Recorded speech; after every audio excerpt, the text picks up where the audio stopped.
I've been asked over the years on several occasions what actually gets your clients in debt. Why are these people who are in your office in the first place? Like what caused them to get to a point where they couldn't manage their debt load anymore and it was just eating them alive. And it's fortunately, because of the nature of our work, we have to ask whenever we get to a point where we're about to file someone. One of the questions they have to provide an answer to is, cause of financial difficulties.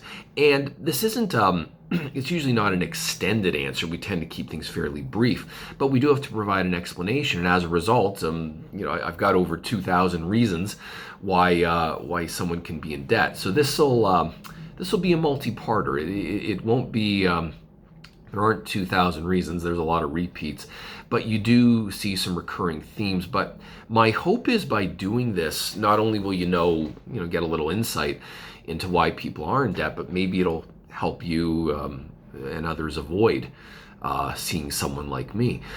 So my real goal here, though, is to avoid the kind of advice that you get from people, goes something like this. Well, if you don't want to get into debt, you just spend less than you make. I mean, that's my philosophy. It shouldn't be that difficult. You just spend less than you make. That's very extraordinary advice. And by extraordinary, I mean it's extraordinary because it falls into this fabulous category called advice that is accurate but totally effing useless. That's just the worst advice in the world. It's the same schmucks who tell you, well, you want to lose weight, just take in fewer calories than you put out. Duh. I mean, actually, it's not even that simple. But it's extraordinary advice because it's the kind of advice that's actually intended for the benefit, not of the recipient, but of the advice giver. In other words, it's their way of feeling superior to the person they're giving the advice to. That may sound very cynical of me, but I think it's true. It's not helpful. It's just their way of saying, well, I've managed to stay out of debt, you haven't, therefore you have a problem, and I'm going to pretend to give a damn and give you some earth-shattering advice that'll help you when really all I'm doing is just reminding you of what a schmuck you are. That's not my intention here. So, as I said, several reasons why someone can get into debt. The first one that I would probably just look at is what I would call a fundamental misunderstanding of what credit is and what debt is. And that's sometimes just called mismanagement, but it's not. Mismanagement is a whole other category. When I see a misunderstanding of what debt is, and this is going to sound very odd to people that don't have debt issues, but a lot of people really don't understand what borrowing is. And what I mean is, I think it's kind of a drug in a way, loans. I still remember years ago talking with someone.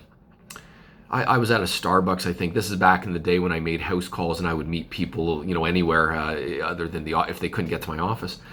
And, he's, I don't know, maybe there was something wrong with him, but he's kind of shifting in his seat the entire time. And guy owes close to $50,000. And I showed him, I said, look, you're 50, I can get your 50 down to about 11 or 12,000. You got a pretty good file here, potentially.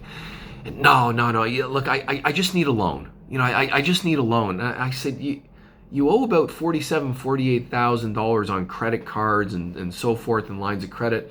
It's eating a hole in your wallet. I mean, it's costing the guy, upwards of $900 a month or more just in minimum payments. No, I just need a loan. I just need a loan. Well, no one's going to give you a loan at this point, or if they do, it's going to be crazy interest. And even if they give you a loan at a bank rate, you're going to be paying the same thing you're paying now. Just wanted a loan. He didn't want to hurt his credit, because the same old story with credit. He wanted to cut off his fingers instead of, just getting a new hairdo.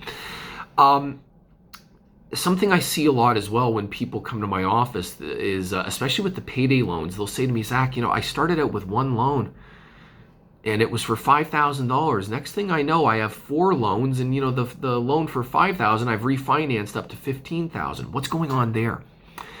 Because people don't understand why are they giving me all this money? And I say, well, you pay the bill every month, right? And they say, yeah, I never miss. And I say, that's why.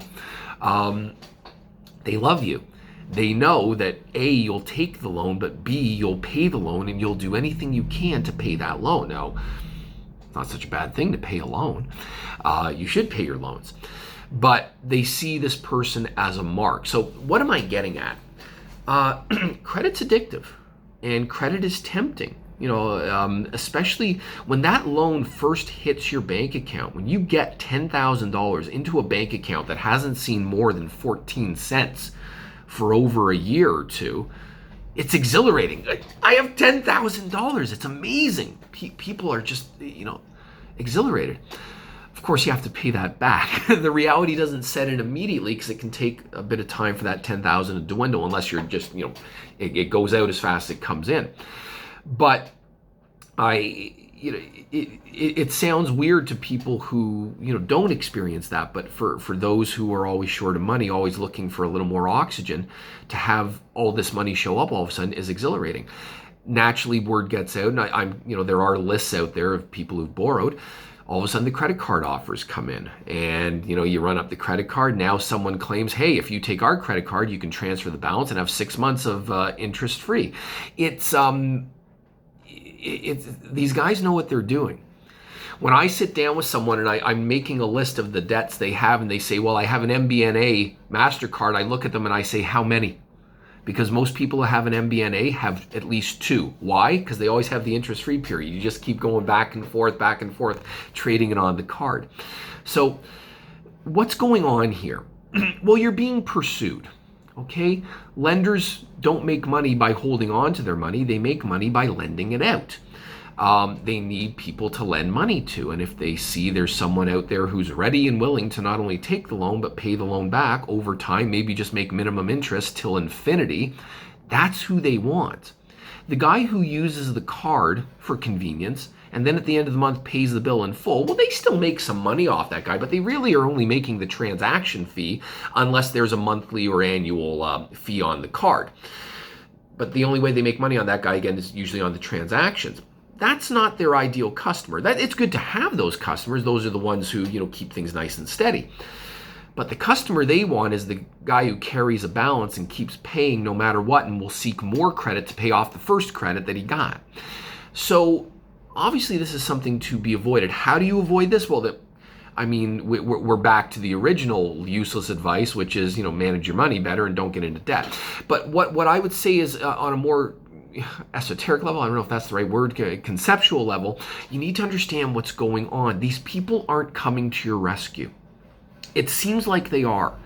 I've had so many clients over the years say, Zach, do me a favor, don't include the Money Mart loan in my proposal. And I say, well, I have to. We don't get to pick and choose here. It's all or nothing.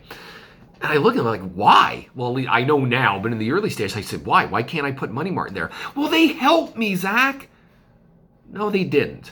I know. They gave you money when no one else would give you money, and you were able to pay the rent. Thank you, Money Mart. These guys do actually serve a purpose. But they're also charging you exorbitant interest, okay? And they didn't do it out of the goodness of their own heart. They're baiting you, all right? So the key with that, a whole other video will be devoted to budgeting and managing money. But the first thing to understand is these guys aren't coming to the rescue, okay? The idea is to give you more and more and more and more. Do you really need more than 1 or 2 credit cards?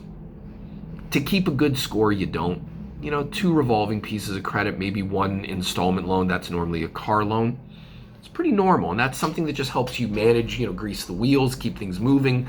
It's convenient, if you need to make frequent purchases and stuff, you don't want to walk around with a bunch of cash all the time. I think everyone should have a little cash on them at all times. But understand what's going on here when someone shows up with a loan option or a credit card option and they say, I'm here to help. No, they're here because they think they've got a sucker in a lot of cases. Okay, don't take offense to that. Don't take offense to that. Okay, I'm trying to help you understand what they see. All right? Anyways, to be continued. There's more.